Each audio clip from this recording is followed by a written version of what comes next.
Lagi-lagi video kurir cash on delivery atau COD mendadak jadi perbincangan warganet.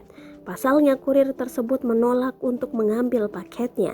Bahkan penolakan tersebut beralasan jika si pemesan tak memiliki uang.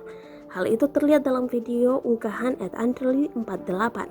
Si kurir pun diketahui merekam pemesannya tersebut. Ia merasa kecewa atas tindakan si pemesan yang tak menyiapkan uang untuk membayar pesanannya.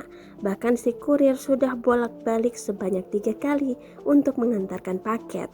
Si pemesan lalu membatalkan orderan paket tersebut, membuat si kurir semakin kesal dan kecewa. Ia pun memberitahu pada si pemesan agar tak memesan paket apapun lagi. Bilang ntar aja dia sama kirain kan.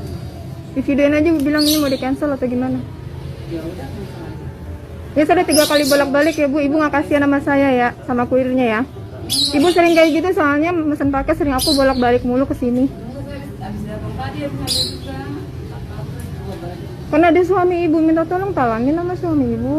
Orang tadi habis itu kan pesanan. Aku bilang orang baru semalam paling besok kayak gitu. Ya namanya kalau udah mesen paket siapin Bu. COD jangan karena COD terus Ibu ngegampangin, jangan begitu Bu. Kita di sini kerja Bu. Kita di sini kerja loh Bu. Bisa pesanan kan keterangannya. Ya enggak, kalau kata beda itu kan estimasi. Estimasi Bu. Hah? Ibu jangan mesen-mesen lagi ya. Lazada ya, saya minta tolong ya. Jadi saya nggak susah nantinya, saya ada performa di sini Bu. Ya, saya ada penilaian setiap hari soalnya.